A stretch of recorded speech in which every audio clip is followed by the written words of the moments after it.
Hiya, it's your host, Mariah. Welcome to Black History Quest, Oregon Black Pioneers History, Research, and Conversation Program, sponsored by the Collins Foundation. We are coming to you live on the Oregon Black Pioneers Facebook and YouTube pages. So thank you for spending an hour of your day with us. If you can't stick around for the whole show, you will be able to find this, and of course, every episode of Black History Quest on the Oregon Black Pioneers YouTube page. But what is Oregon Black Pioneers? Well, if you haven't heard of us, we're Oregon's only statewide historical society dedicated to preserving and presenting the experiences of people of African descent here in Oregon. Since 1993, we've helped illuminate the seldom told history through a variety of ways, including books that you can purchase on our website, lesson plans that you can find for free to download on our website. So please check those out if you're an educator, K through 12. We've got traveling exhibits that are also available as online exhibits on our website. We do walking tours, public programs in person, and virtual programs like this one. In fact, this is our 18th episode of Black History Quest. And Black History Quest is an OBP original, a virtual program designed to uncover more of Oregon's Black history. With the support of the Collins Foundation, OBP gets to hire local researchers, or history investigators as we call them, to dive deep into a single source and share their findings here on our show. Our goal is to continually deepen our understanding of Oregon's Black history while offering a behind-the-scenes look at what historical research is actually like. So join us live every other month to hear this new research and the process to discover it. And as always, every episode is archived on our YouTube channel for our fellow Oregon Black Pioneers that are watching in the future. For those Pioneers that are joining us live, don't forget to share your questions in the live chat of the live stream so we can discuss them on air after the presentation. Now, without further ado, let's actually get started. Tonight, we are so lucky to have LeeAnn O'Neill as our history investigator. LeeAnn is a recovering attorney and principal of Allyship in Action.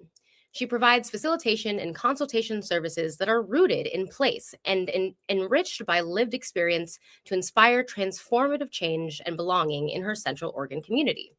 A frequent co-conspirator of the Deschutes Historical Museum, she is also a feral history nerd who focuses her research on lost local histories of communities of color to support local impact storytelling. So I'd like to give a warm welcome to LeeAnn O'Neill. Hi, LeeAnn. Hello. Thank you so much. It is such an honor to be part of Black History Quest. I am a longtime watcher and excited to be a first-time presenter. Yes, so glad to have you. That's awesome. Thank you so much for being this episode's history investigator, as we are honestly so thrilled to have you join us here on Black History Quest.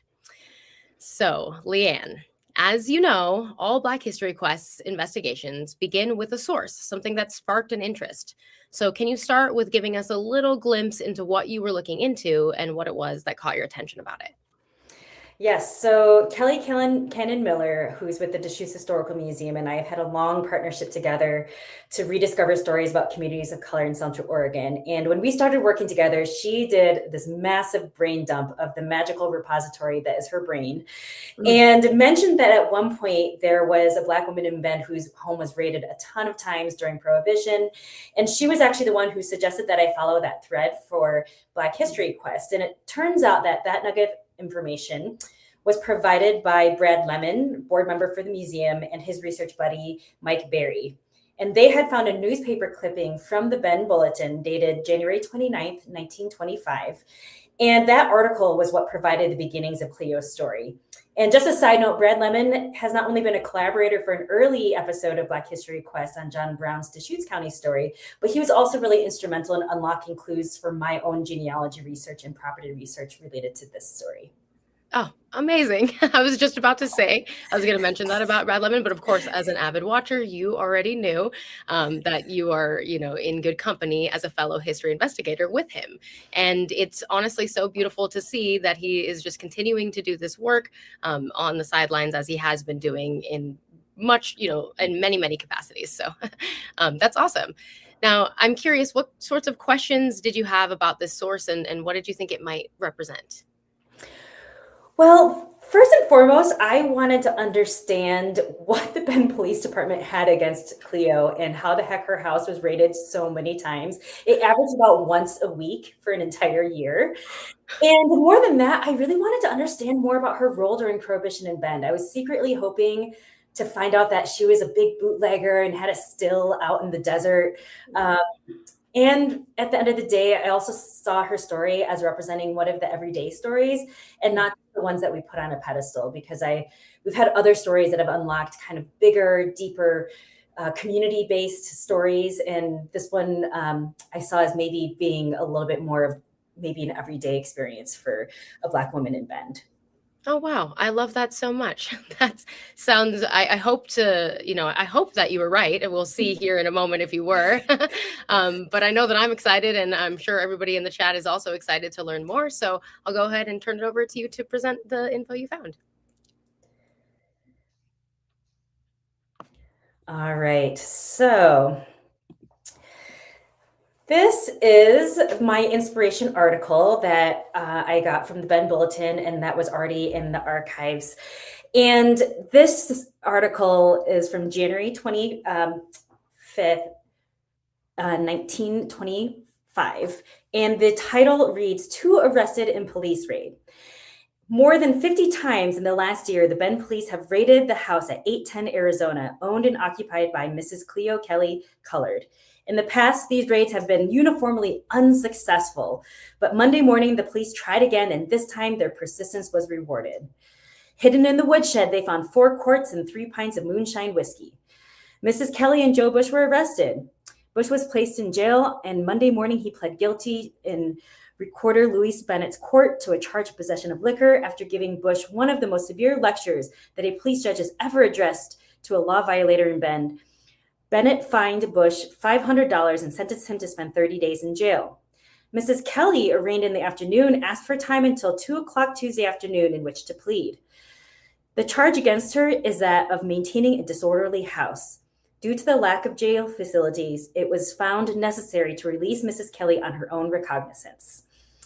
So I'd also like to add a few things I noted about this inspiration article that intrigued me. So we know here in Bend that Arizona Avenue was part of an area colloquially known as Bend's Whiskey Flats, where a lot of illicit alcohol was sold and consumed during Prohibition. I'm told from the Deschutes Historical Society that oral histories from old timers remember the Whiskey Flats moniker, specifically Tom Stenkamp, who graduated from Bend High in 1948. It was never used formally in print, however, so during an interview with local Bend historian Tor Hansen for his own Whiskey Flats project, Tom postulated that the original name may have been Beer Flats, since many of the Scandinavians brewed beer in the area, but the name didn't sound classy enough and may have been changed to Whiskey Flats at that time. And then I was really curious about some of the other pieces that happened, especially around what maintaining a disorderly house meant. As a recovering attorney, I, of course, had to look it up. And so at the time, it meant allowing a property, building, or a room to be used for frequent illegal or disruptive activities like prostitution, drug dealing, gambling, or excessive noise that disturbed the neighborhood's peace and decency, making the owner liable for creating a public nuisance. And so what really kind of struck me was how much room there was for bias in this kind of charge, and had me thinking about what was it about Mrs. Cleo Kelly that had the Bend Police Department raiding her house on average once a week. So my big question was, who was Cleo Kelly and how did Prohibition shape her life in Central Oregon? To be able to answer that, I wanted to share a little bit more about the context of Prohibition during this time. And because there's so much to cover, I'm not going to provide the national context of Prohibition for time's sake, but I did want to highlight a few important Oregon and Central Oregon contextual pieces for Cleo's story. So first of all, it's important to note that Prohibition came early to Oregon and Central Oregon. We saw efforts from the provisional government of the Oregon Territory as early as 1844 to bring Prohibition. That only lasted a few years. We see Prohibition petitions coming around And we see a lot of influence from national movements. So for example, we see our first local reference to the Anti-Saloon League in 1908, just 3 years after Bend is incorporated in 1905. And we know that there was an ongoing presence of that very powerful coalition in Bend and Central Oregon. We also see the presence very prominently of the Women's Christian Temperance Union in Bend and Central Oregon. And we see that first reference, and just know this was a very quick search, so they may have been here a little earlier, but the first easy to find references were in 1913, and a lot of evidence of their advocacy in the 1920s, and really persisted throughout Central Oregon well into the 30s. And so locally here, what we see is that Crook County, when I say Crook County, I'm talking about actually what is really most of Central Oregon today. That at the time encompassed Prineville, Bend, Redmond, Sisters, Madras, and more. And the Crook County elected to go dry as early as 1908 in a 2-to-1 vote that really surprised many residents, both wets. Those are the folks that were anti-prohibition, and dries. Those were folks that believed in temperance and banning alcohol alike. And so local prohibition was enforced as of June 30th of 1908, and all of the saloons in the county were forced to look to other legal avenues of business or to close their doors. However, by 1910, many residents had had enough of that dry spell, and petitions were filed by the liquor folks for a new vote on Crook County's local option measure for that fall election. And in November, the county and the state voted itself wet again, as did nearly all cities under the home rule measure, every single one of them except for Warm Springs, which voted to remain dry. This was in large part in anticipation of the railroad that was being built and coming through, and saloon licensing was incredibly lucrative for the city of Bend. At this time, Bend, like many other Central Oregon cities, had a saloon problem, particularly downtown on Bond Street, and it came to head in 1912 with the shooting death of Carrie Patterson in a rooming house above the Myers and Wilkie Saloon. And this was a catalyst for anti-gambling and prohibition forces locally to pressure city council to clean up the town. So Bend City Council limited the number of saloons from 12. So remember, at this time, around 1910, that the census shows that Bend only had 536 people. So that was 1 saloon for every 45 people to 5 saloons. And then the license fee also cost $1,200 per year. It is also important to note in this time that some women in Oregon win the right to vote in the November 1912 election, 7 years before the 19th Amendment, which supports Oregon passing the 1914 statewide prohibition, years ahead of national prohibition. And during the prohibition years in Oregon from 1916 to 1933, in the words of historian David Braley, Central Oregon became the moonshine capital of the Pacific Northwest. Deschutes County Museum friend and Central Oregon prohibition expert Tor Hansen put together the map that is pictured here on the right in what he called probably the most non-scientific research project ever conducted by him. It is based on Bend Bulletin newspaper articles from 1915 to 1930, and he took it on himself to read the Bend Bulletin from cover to cover and identified every prohibition-related crime he could and plotted it if there was an address identified in the article. So that's what you see here. Due to inaccuracies with Google Maps, the way that addresses don't line up exactly historically to present day, you'll see a pin to the right of the red circle, which is Tor's recording of arrests made at Cleo's house. The red circle is where we ended up determining that she actually lived. And so in this time of the inspiration article, tensions between the wets and dries was incredibly contentious. And it's so contentious that just a month after the inspiration article was published, a dynamite bomb was set off targeting state prohibition agents. And it was believed to be retaliation for the shooting death of a local moonshiner the prior month. And at the time that Cleo Kelly lived in Bend, this was during the peak of Oregon's prohibition years and in the midst of all of this tension. So that's just a little bit of context as we move forward with Cleo's story. Community-wise, it's important to note that this was an era of Black exclusion laws in Oregon and really thriving Ku Klux Klan activity in Bend. For example, the Ku Klux Klan burned across atop Pilot Butte in April of 1923, and Edie Gilson was the mayor of Bend in 1921 to 1922, and was also the local judge from 1921 to 1926, and he maintained the local KKK office in the O'Kane building in downtown Bend. And it was really open. You'll see in this picture that it was listed in the city directory. For the context around the Black community in this time, the 1920 census identified that there were 4 Negro households in Bend, which doubled in the 1930 census, but we know that they were grossly undercounted. And at this time, we also did see the first seeds of Black community building and organizing through the founding of the Colored Men's Business Club in May 1925. And that was just a few months after our Inspiration article was published. And so now we begin Cleo's story. So we begin with Cleo's life with her family in Tennessee. Her parents were likely enslaved and were married about 6.5 years after the Emancipation Proclamation in 1863. And so they were married in November of 1869. And we were really lucky, and that was James Renegar and Mary Jane White. And I was really lucky to find Cleo's parents and family somewhat regularly in the census. So we see her family pop up for the first time in the 1880 census, and that's where we know that her family was in Sumner, Tennessee before she was born. And then according to the 1910 census for Cleo's mother, Mary Jane, we know that she had about 13 children total, with what we believe was 10 surviving, and those are the ones listed there. And in legal notices, I did find a few references to 3 deceased Renegars alongside Cleo's name, who I believe, but I'm not sure. Those are the names listed on the right. Rufus, Martha, and Mary, may be the children of James and Mary who did not survive.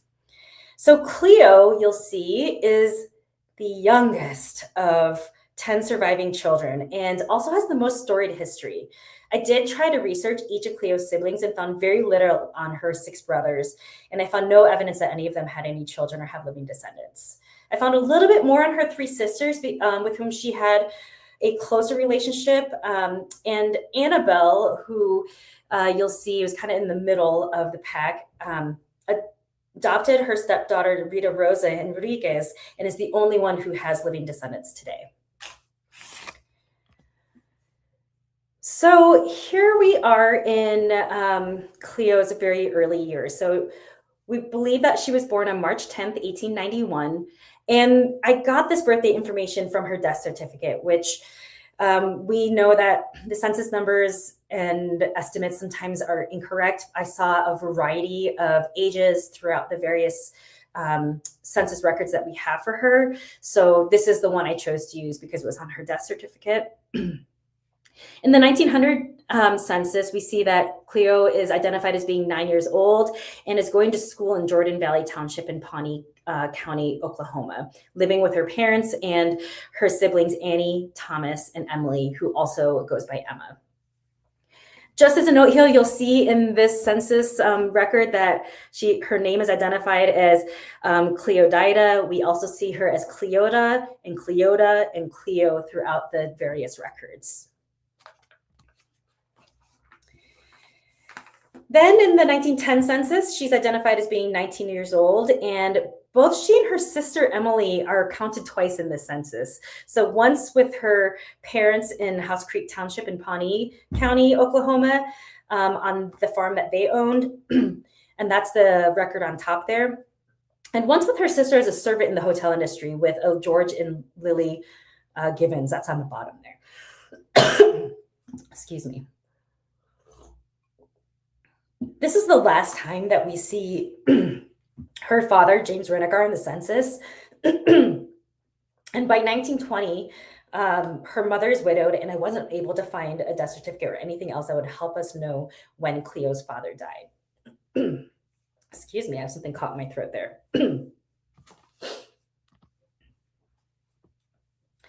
All right, so by 1913, we know that Cleo has moved to San Francisco.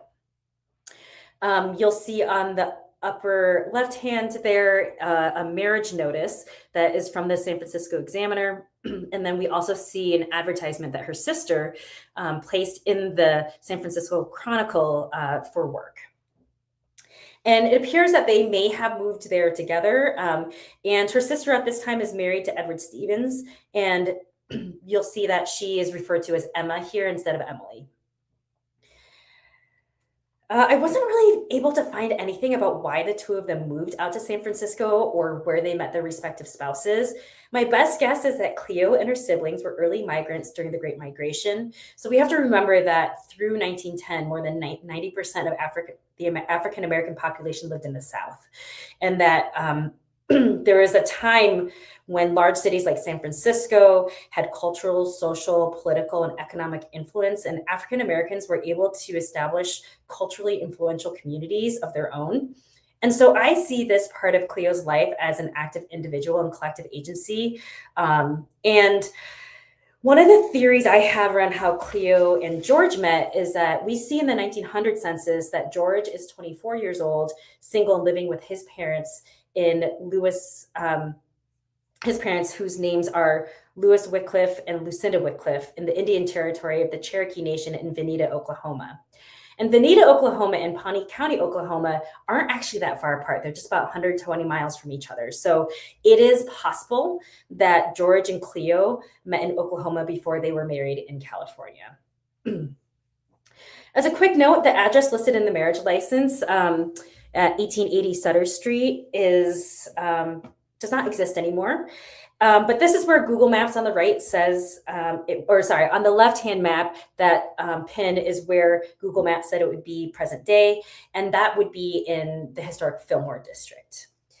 So while they were living in San Francisco, I did find a notice of a sheriff's public sale of property in the Times Democrat on March 4th, 1915, issued by the District Court of Pawnee, Oklahoma, against Emma and Cleo, and to satisfy a judgment against them. My best guess is this is something regarding that family farm. Likely by this time, we think her father has passed away and no one is living at the property anymore. That's, to my best guess, what I could find out. So here in San Francisco, that first address that I pointed out where Cleo lived is in the Fillmore district. And these are some photos of the Fillmore district.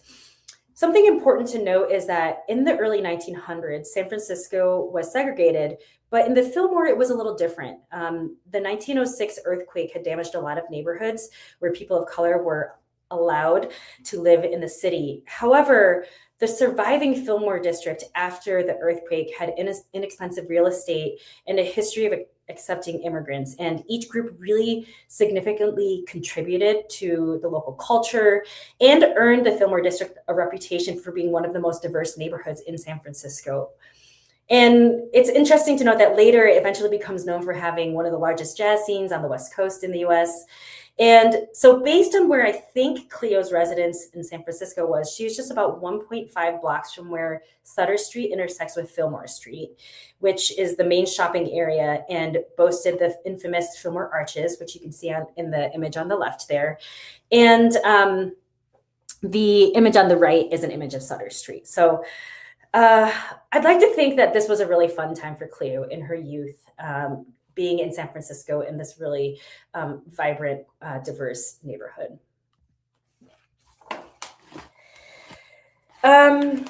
She may have had a little too much fun. We see that there was one big incident that happened in San Francisco that was covered by the local newspapers. And she is at a party with her sister Emma and Emma's husband Ed, and things escalate at the party, and there appears to be some domestic violence that happens here, where Edward Stevens, Emma's husband, throws a glass punch bowl at Emma's face, and it gets violent. Emma defends herself with a chair. Cleo gets involved, and apparently all the furniture was wrecked everywhere. And then it appears that Ed escapes. So thankfully, we know that after this incident, Emma and Ed get divorced, and Emma does get remarried at some point. What's unclear to me is if Cleo is still married to George Wycliffe at this time, as he's not mentioned in either articles covering this incident. And this is where the building where the incident took place. This is where Cleo was living in San Francisco at the time of the card party. And so the building is still there. These are multifamily apartments that were built in 1905. And according to the property records, this is the original building.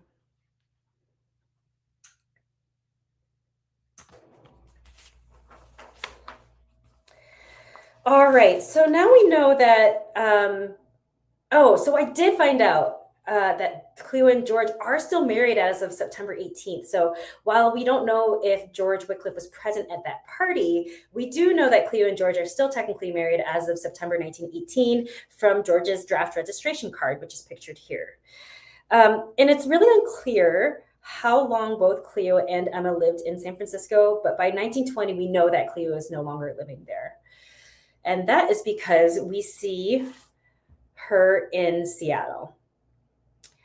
Sometime between 1918 and the 1920 census, Cleo and George get divorced, as we see here from the census record on the top there.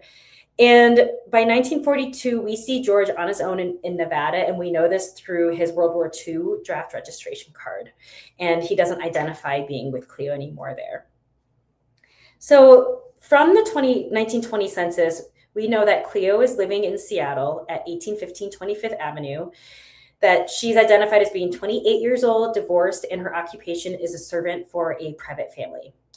She's living with her now divorced sister, Annabelle Henriquez, who is 33 at this time, and Anna's adopted stepdaughter, Rosa, who is born in Panama, who is 12 years old, and also her widowed mother, Mary Renegar, who is 65 at this time. This house was located in the north part of the Central District, which is also a historic African-American neighborhood in Seattle. So on the very right there, you'll see that map, and the Central District is the pink area on the map. The house itself is also still standing. It was built in 1908 with 4 bedrooms and 1 bathroom, and is pictured here. And it is still standing and occupied and is currently worth nearly $1 million. Cleo's sister and mother both lived at this address until they each respectively died, after which Cleo's niece, Rosa Rita, continued to live there as well. Just a quick tangent on the history of the Central District, which I brought in a little later once I saw a certain thread coming through Cleo's story, and I promise it's important to how it supports some of my final takeaways. So you'll see here that the Central District has a really interesting history. In 1882, William Gross, an African-American pioneer of Seattle, was the city's second Black resident and a very successful businessman. He purchased 12 acres of land and sold parcels of that land to other Black families, which eventually leads to white flight. So in 1920, you can see in this map on the very right that there's a concentration of Black population in the on the map in that area. And each dot supposedly represents 25 people, so that you can kind of have an understanding of how many Black folks were living in the Central District. And so by 1927 in Seattle, when white homeowners were really beginning a concerted effort to redline the area, unlike other redlining efforts in the US, this neighborhood was already established as an African-American, Jewish, and Japanese area. And because of that distribution of land by Gross, which meant that this area was actually able to survive many of those redlining efforts.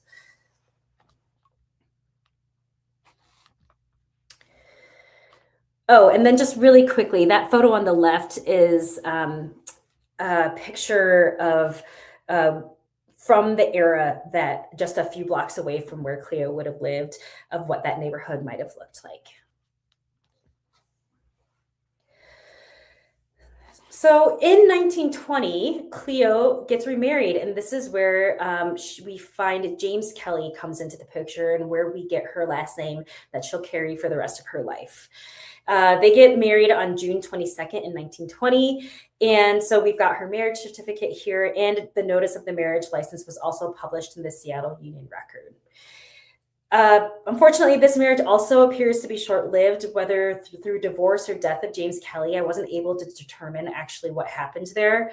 All we know is that Cleo shows up for the first time in Bend in March of 1923, less than 3 years later, with no James Kelly. All right, so we finally get to Cleo's Central Oregon story. Cleo likely arrived on the railroad, as many folks did in this time frame, and she stays at the Wright Hotel, just 1 block away from the railroad depot. And you'll see that, and the Wright Hotel building is still standing at the intersection of Greenwood and Harriman in downtown Bend today. And just interestingly, it was just a block away from what would eventually become the segregated Black USO in Bend in 1943. And so the red marker pinpoint on this map is where that Black USO ended up being. And then on the left there where it says Deschutes Defenders, that is where the Wright Hotel building currently stands today, and it serves as the offices for the Deschutes Defenders, which is a local public defense nonprofit and is across from the courthouse today.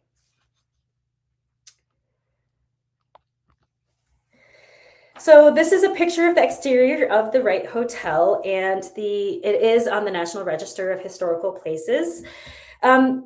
It was common to see, you'll notice in the last slide that, it had a list of who was staying at the Wright Hotel. And that was really common to see folks identified by name.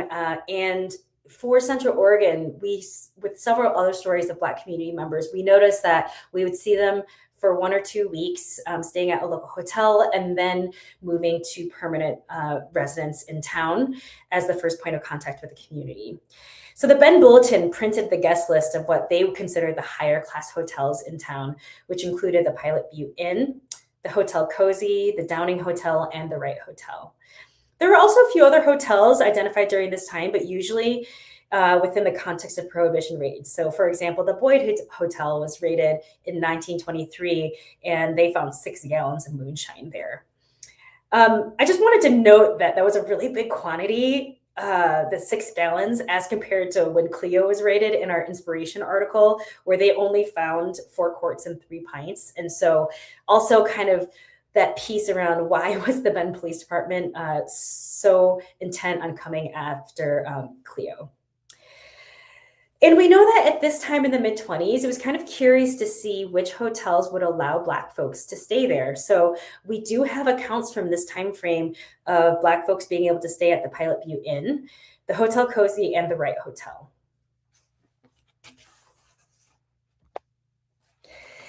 And so this photo is from about the 1920s. And it is what downtown Bend would have looked like when Cleo arrived. So just to give a little bit of context to what Bend looked like when Cleo comes to town.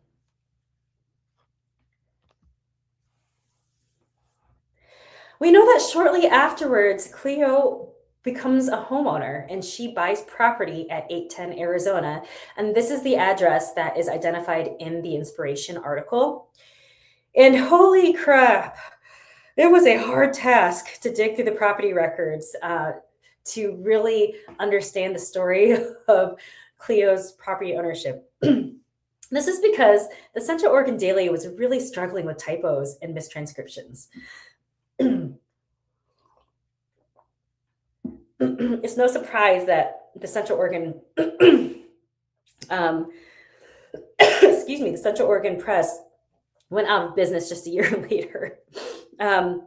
So we'll note that the file date for the mortgage is December 10th, 1925, and the date of the legal notice is also December 10th, 1925.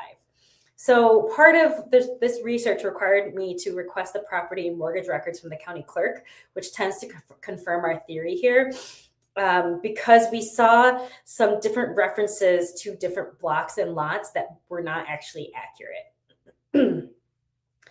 So I also just want to take this moment this is my big thanks to Brad Lemon with his vast knowledge of how to research historical property records in Bend, because I could not have pieced this together without him and some of the previous research he had done related to some of Cleo's neighbors. So So as I mentioned, Cleo works quickly and is able to purchase property just a month after she first comes to Bend.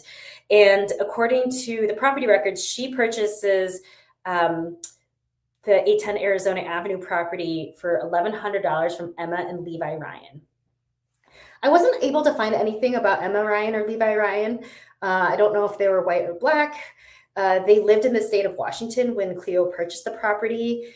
And what I can tell you about the property at the time is that it does appear from the 1924 City of Bend water map that this house did have water.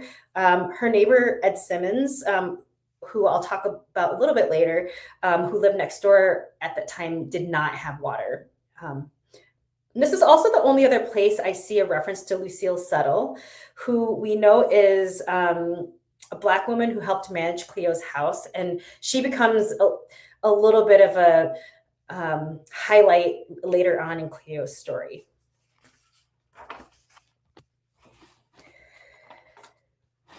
So the references in the property records, the correct ones are that this property was lot 5 of the block 1 of the Deschutes plat, and that is 810 Arizona, and that we first let's see here. Oh, so just to note that the Google Maps shows 810 Arizona slightly east of Wall Street, which is an error. So this is where Brad came in, where we did some deep digging to figure out where exactly the property was. And it's actually from the Sanborn maps that we are able to see exactly where the structure would have been. Interestingly, the Bend Colored Business Club founding member Ed Simmons was Cleo's immediate neighbor, at least for a short while.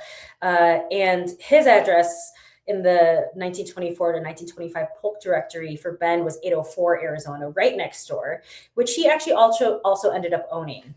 And it was research we had from Ed Simmons's property and that story that helped us unlock some of the mysteries around Cleo's property and to reveal the errors that were in those legal notices. Another fun fact is that the founding secretary treasurer of the Bend Colored Men's Business Club, Walter Green, ended up moving into Cleo's house at 810 Arizona after she leaves town, and he actually lives there until he passes away in 1937. I do want to name that throughout this time, this part of Arizona Avenue was considered really undesirable property because it's right next to the railroad. And we all know now in current day Bend that this is prime real estate on the edge of the present day Old Mill District. So we see on the left here, that is the water map where we can see the structures. We also have a 1943 U.S. Army Air Corps aerial photo where we can see the structures, and then that lower right-hand image is from the 1928 Sanborn map, which is what helped us really unlock understanding where Cleo's property was. So this is a little bit more of a close-up of that Sanborn map, and you'll see on the left there, that's lot 5. That is where Cleo's property is, and then on the right, this is the tax map where you can see it overlaid on today's current plat. And on the right is where Ed Simmons would have lived. And you can also kind of see this aerial of this area from Google Maps as it stands today. And as part of my research, I actually ride my bike by this area all the time. So I intentionally rode my bicycle over to where her property was located to imagine what it might have been like in 1925.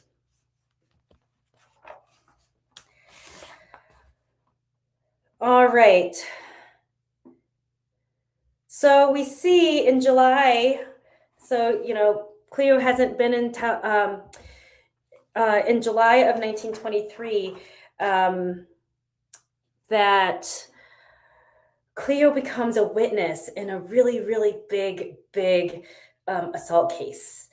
According to the Bend Bulletin, Black shoeshine Henry Stark, who's also known as Montana, was boarding with Cleo. So we learned from this article that Cleo has a small business where she has people who stay with her and rent a room, and she does laundry for them, along with Lucille Settle, who was the witness to some of her the deeds that she signed when she purchased the property. And Henry Stark violently attacks an older white man.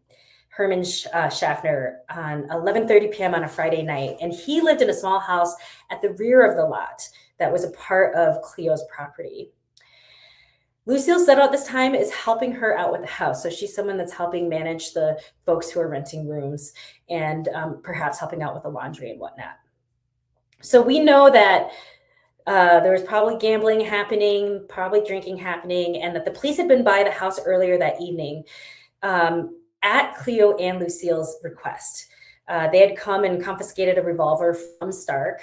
And apparently earlier in the evening, the two gentlemen had been on good terms, but Stark got drunk and then claimed that Schaffner had been following him around and then pulled a knife on him and attacked him and slashed his face 3 times.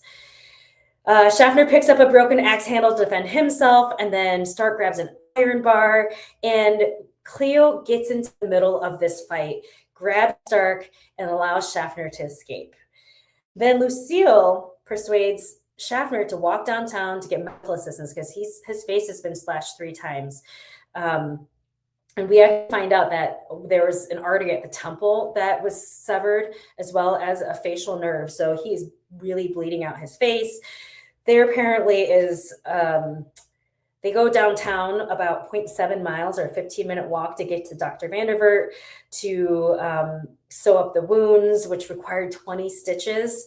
And while this is all happening, Stark apparently threatened Cleo and tried to chase her out of her own house. So this is a really big deal at this time, right? This is a Black man who's assaulted a white man. And from this incident, however, this is the only time that we get to hear what I hope is Cleo's voice. I'm assuming the bulletin reporter transcribed her words accurately, but we know that there may have been some embellishment. So Cleo is quoted as saying that, "I think he ought to get the full benefit of the law." Stark had not been a welcome boarder at their house, but had taken possession of the place and ordered us around, she declared. And these were these precious few words that may have come directly from Cleo, as transcribed by the Ben Bulletin reporter in 1923. So on this map here, you can see circled in red is where Cleo's house was, and that was where the incident took place. And then circled in yellow behind is the lot on the Sanborn map where I believe that Schaffner lived, which was still on her property, but was just the structure behind. This case was big enough that the Sunday Oregonian also did a small article on the incident when it first happened.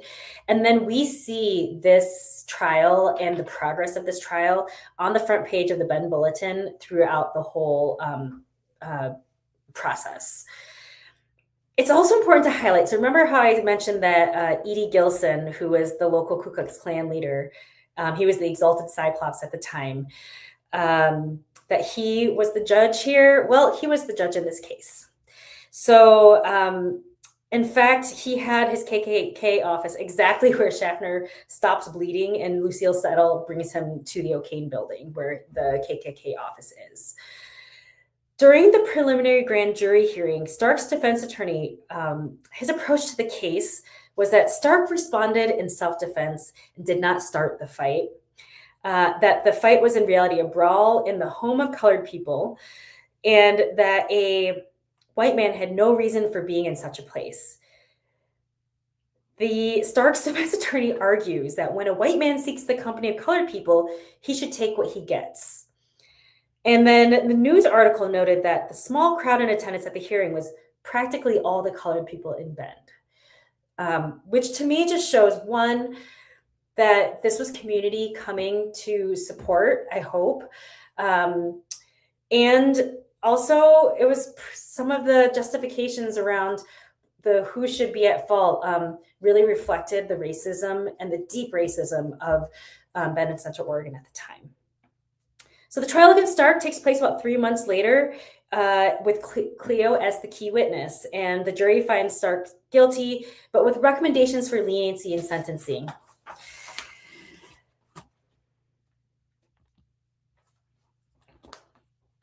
So just over a month after the Stark trial concludes, we see Cleo arrested and getting in trouble in Bend for the first time. This is in November of 1923. So we see here that she is arrested on a charge of maintaining a disorderly home. And remember, when we started our time together, I was really talking about how much bias there must have been, because this is just something that says you allow property to be used for frequent illegal or disruptive activities, right? But she dutifully pays her $50 fine, according to a December 1st, 1923 Bend Bulletin article, and then moves on.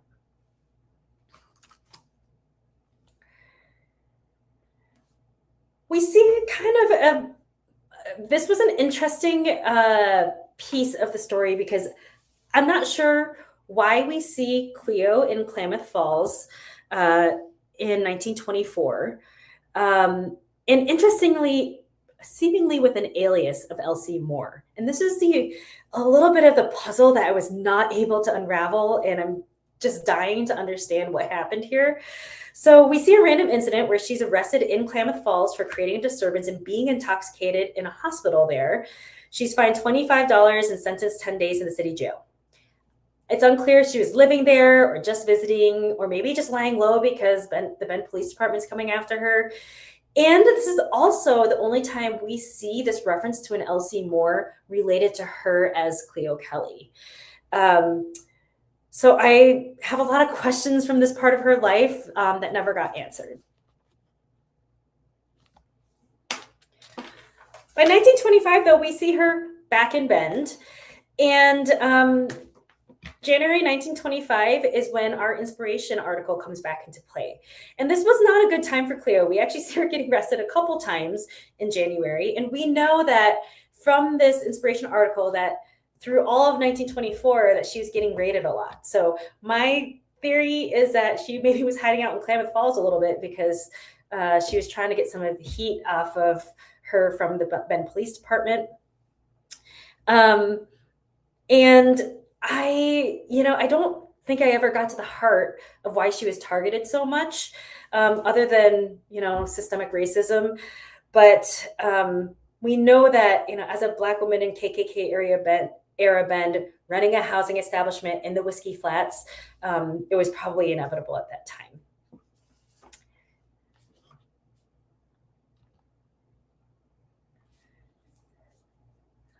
So we see in January 1925 is where her luck really kind of starts to run out. So in February, she's arrested yet again. And she's arrested again while under arrest for prior charges. So she is fined $500 and sentenced to 30 days in jail, which was to be served in Prineville due to a lack of accommodations for women prisoners in Bend jails. And you'll note that at this time, they only found a pint of moonshine liquor as compared to some of those raids we saw at the Boyd Hotel, which had 5 gallons of moonshine. And there's an interesting side story here. So at this time, we are seeing a lot of women getting arrested for prohibition-related crimes in Bend and Central Oregon, both alongside their husbands and as single women. One of the conundrums that faced local law enforcement and the court was the lack of suitable jail space for women. So they were often released on their own recognizance, much to the chagrin of Judge Edie Gilson. Because so many women were getting arrested, they had to really scramble to find space for them, often exceeding the space allotted. They sometimes used cells for juvenile offenders or sent them out to Prineville, or sometimes they separated men into the city jail and women into the county jail, as it was illegal to house them together. So, for example, a week before this arrest, the Bulletin reported on February 5th, 1925, that violation of various city ordinances by women who seem to realize that the city has no adequate means of punishing them as a result of the lack of women's quarters in the jail has increased to such a point that the city will have to take extreme measures to correct the condition. So they were noticing that women were really leaning into breaking the law because there were no consequences at this time, because there was nowhere to put them in jail. Their solution, though, generally was to send them to the Crook County Jail in Prineville, but that costs a lot of money to the system, right? So they really lamented that 2 of these women were at liberty with a 3rd woman recently arrested, and we have no space for them. interestingly, the same year, the city asked for bids so they could issue a bond to fund a new jail that would have more cells for women. So we learned from this most recent incident where she gets arrested in February of 1925 that she leaves Bend shortly after that conviction. We learned that she had a verbal agreement with the chief of police, P.J. Hansen, that she would not have to serve time if she left the city and stayed away. So while Bend was not a sundown town officially, there were informal practices of convincing Black folks to leave, and in particular related to the way that if they broke the law, they would allow folks to avoid punishment as long as they left their jurisdiction. So because of Cleo's agreement with the Bend chief of police, she ends up leaving Bend and appears to move to Washington State. And I'd like to think it's because she wanted to spend time with her aging mother, who at this time is still living in Seattle. But for at least some time, she was in Hoquiam, Washington, and we see from the property records that she assigns all of her interests and sells the 810 Arizona property to Bob McComb on November 20th, 1925 for $25. She clearly had outstanding payments still on the property to Levi and Emma Ryans, and I couldn't find anything about Bob McComb or Cleo's relationship to him or why she was living in Hoquiam, Washington. But we do know that she lives up living the end of her life in Aberdeen, just 4 miles down the road at the end of her life. So this is where we see even more typographical errors in the Central Oregon Press regarding the assignment of this particular property. It's miscorrectly identified as a Highland Plat. It was not the Highland Plat. So this is the piece that really gave me the runarounds, but we dug through it and figured it out. All right, so Cleo's mother passes away on July 31st, 1926 at the age of 76. So one of the questions that came up for me was, maybe did Cleo go back to Washington to spend time with her dying mother? We know that she's had a connection to her sisters, and her sister Annabelle is still also living in Seattle. So just some of my wonderings about that. So we see Cleo in Bend again in 1928, and it's been over 3 years. She returns to Bend, and she's arrested again upon arrival because the sheriff found out that she returned to Bend after she had agreed to leave for good. And she never served her term in 1925, so we have to remember that, and only had a verbal agreement with the chief of police. So she's arrested, and she has an attorney who files a petition for a writ of habeas corpus in front of Judge Duffy, and to determine if her imprisonment is lawful. So she claims that, hey, I've been out of the jurisdiction for the time of my sentence. I should be able to be back here. The judge found that her sentence was still pending and valid because the agreement was only verbal and not court ordered. So she begins to serve this sentence, and is placed in the Deschutes County Jail because there's still a lack of accommodations for women at the city jail. And she tells them, hey, I gotta go get some things. And they let her do it. And then she escapes and bounces and flees to Klamath Falls. So she escapes jail. And we know that she has that one previous connection to Klamath Falls, which is also known for being pretty lax about prohibition at this time. So we see her in Klamath Falls, and she immediately gets in trouble again in 1929, where in the midst of the 4th of July celebrations, we notice that she is arrested for the sale of liquor, and we see her luck really run out as the national economy starts slowing down because of the Great Depression. We see her bop out to Marshfield, which is now Coos Bay, for a hot second. So we see her there from the 1930 census. Coos Bay was likely a sundown town and is really infamous for anti-Black racism and violence at the time. So we don't see her there long. And then we see her back in Klamath Falls. So by the fall of 1930, she's back there. Not sure what brings her back to Klamath Falls, and the address that was listed here, the 838 Oak Street address, is no longer in Klamath Falls. And after this incident, we see a slowdown of Cleo getting in trouble in the years leading up to the 1933 repeal of prohibition and the establishment of the OLCC. Right, so here's kind of a string in 1935 of some hard times. She gets arrested 6 times in 1 year. Right, we are seeing the impacts and the disproportionate impacts of the Great Depression on her life. So she's charged with soliciting prostitution, for being drunk and disorderly, vagrancy charges, operating a nuisance, selling liquor, violating parole, failing to leave town. Klamath Falls similarly had deals to get folks out of town. And so we see her in 1936 get arrested one last time in Klamath Falls. And this map is just where that incident took place. And from here, I really lost Cleo's trail, other than tracking where she might have been when her sister passes away and where she shows up in the census through her death. So we know that she ends up in Aberdeen, Washington. And it was nicknamed in the 1900s the hellhole of the Pacific, as well as the port of missing men due to the high murder rate. But we see in the 1940 census and the 1950 census that Cleo is living in Aberdeen. I don't have as much information about this era because none of those newspaper articles are digitized. So my sense is that her life was calmer then and she wasn't getting in as much trouble.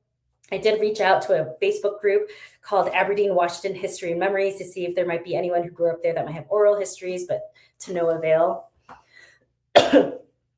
So we see here that this is where Aberdeen is on the map as related to Seattle, and then a picture of Aberdeen about the time when she would have arrived there.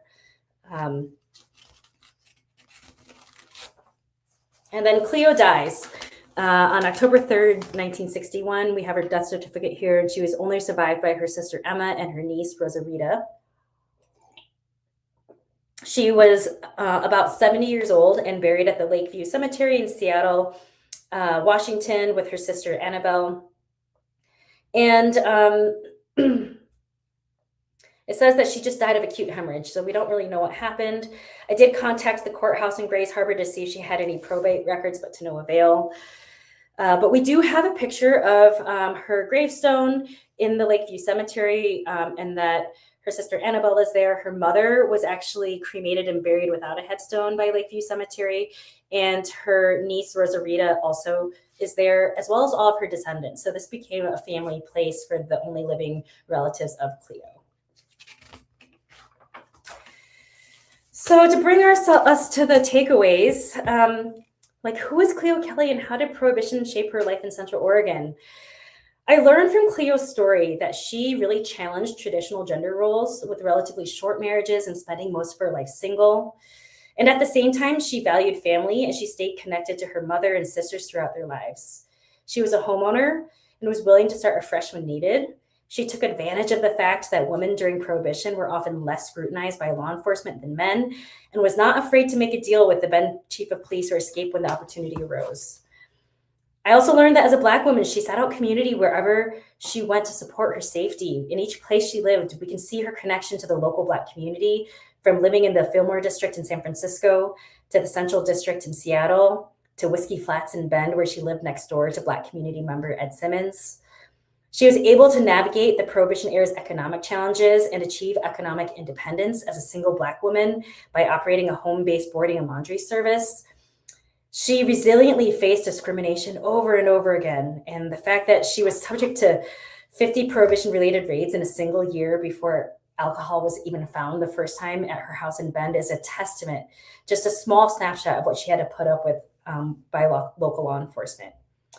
And it took a toll on her, as we saw during her time in Klamath Falls, where it was apparent that, like many Black folks, the Great Depression disproportionately impacted their life.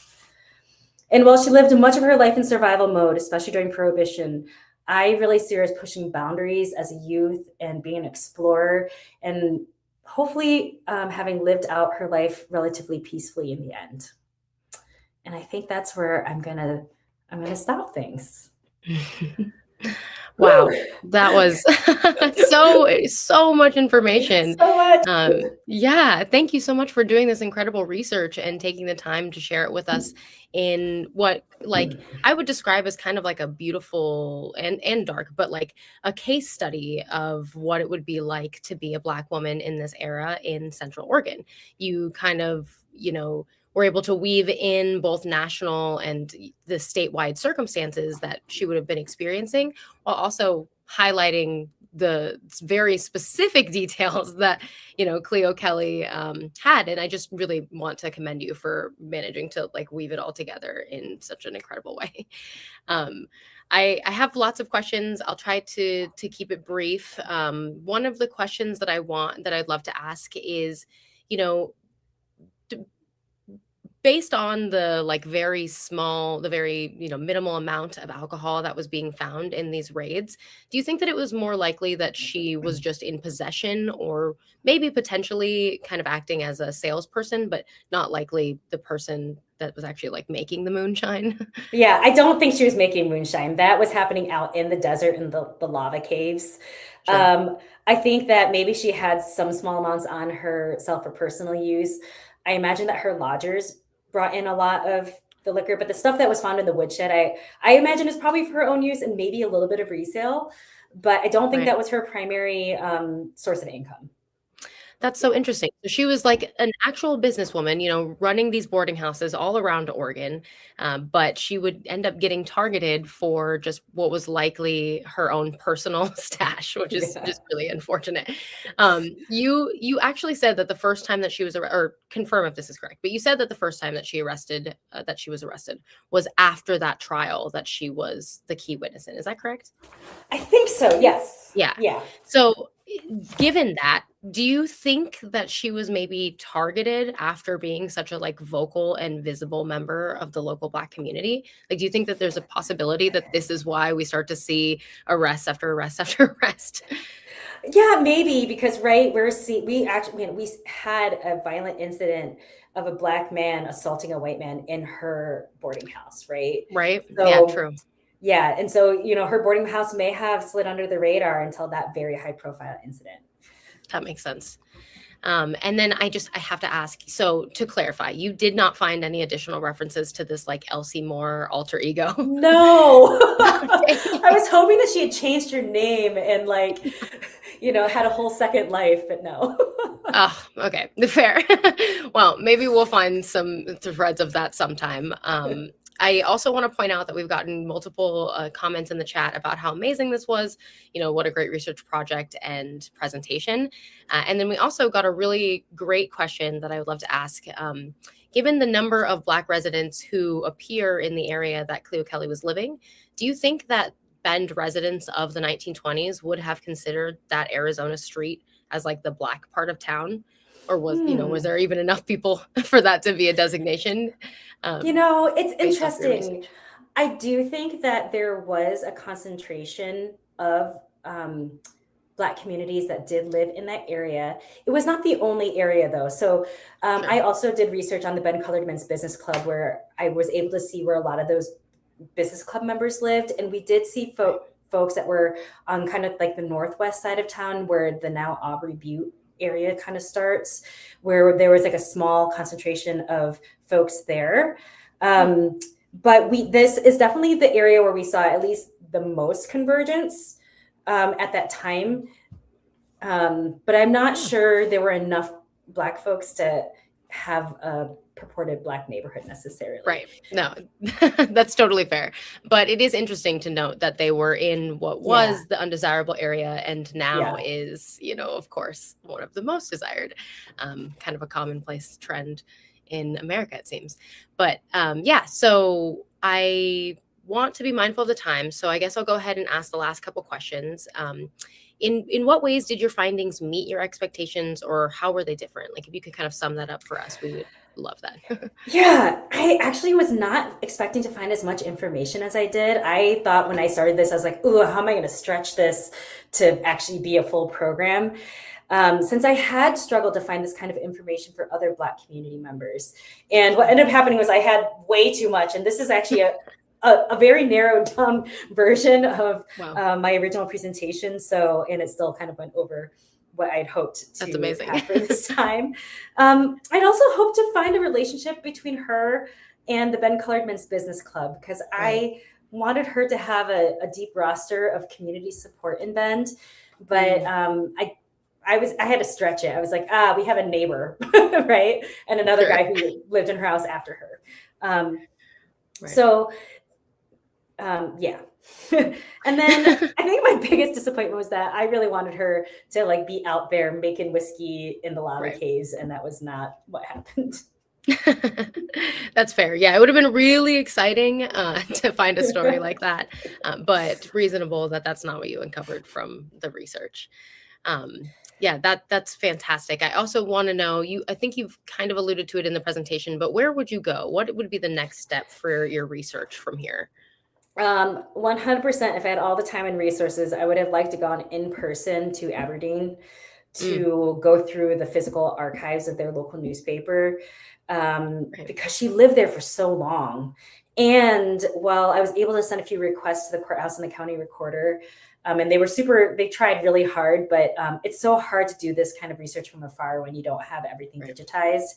And I really do feel like there have to be oral histories out there, because, she didn't die that long ago. And I imagine that there are people who grew up in Aberdeen who at least have like stories of lore of her living there, because it was a pretty small community. True. That's really interesting, and really, points out one of the hardest issues with doing this research is that thankfully a lot of it is digitized today, and we can like lean on resources like the historic newspaper collection online, or newspapers.com and stuff like that, but not everything is digitized, right? And so discovering the stories of smaller communities is bound to still be a little bit more difficult. With all of that in mind, I have to ask, how has what you uncovered changed our understanding of history? Oh, I feel like the stories of Black women in Bend and Central Oregon in particular are really hidden. So much of the history that we've uncovered has really been around like the men who first settled here, and then like their wives were an add-on, and right. And we don't learn much about them. And I appreciate being able to share this story, especially during Women's History Month, which has so often been centered on the stories of white women. And I really hope through Cleo's story that we can celebrate the everyday stories of resilience and strength, which are just as important in understanding the experiences of Black women, and particularly in my own community of Central Oregon. So I think that's what my biggest kind of change and takeaway is from today. Absolutely. That's amazing. First off, I have to thank you so much for the research that you did into the Bend Colored Men's Club. Like, you opened up, you created an incredible presentation that we would love to show on this platform, but it wasn't like original to Black History Quest. But you did so much research into that, and the kind of what caught our eye for you being a history investigator today. But what I find really interesting is that, you were looking at these men, these Black businessmen, right? And this is a Black businesswoman who is very visible throughout the community and was not connected to that. And I think that also does say a lot about the experience of Black women, and whether or not they were kind of included in spaces like that were even within the Black community. So I just really appreciate you doing all of this different work and working alongside really incredible history investigators like Brad Lemon. I know you mentioned him, and I mentioned him. I should have said he's also doing incredible work on the side, sending us information about homesteaders in Central Oregon and stuff like that. So it's just so cool to see, incredible people like you working on the ground in communities like Bend to find and share these stories. And it's just been so wonderful to learn from you and to hear about this Black woman during Women's History Month. And so I just want to thank you so much for being a history investigator and for sharing your research and your time with us. Great. Thank you so much, Mariah. Yay. All right. Well, that'll do it for this episode of Black History Quest. As always, we have to thank the Collins Foundation for sponsoring this show and for allowing us to pay incredible people like LeeAnn. Now, you can learn more about them and the projects that they support at collinsfoundation.org. And of course, we at Oregon Black Pioneers depend on the support of ordinary people who believe in sharing these stories of Oregon's Black history. So if you enjoyed our show and would like to support it and others shows like it or other programs that we put on, please consider a donation to Oregon Black Pioneers using the link below or using the link on our website.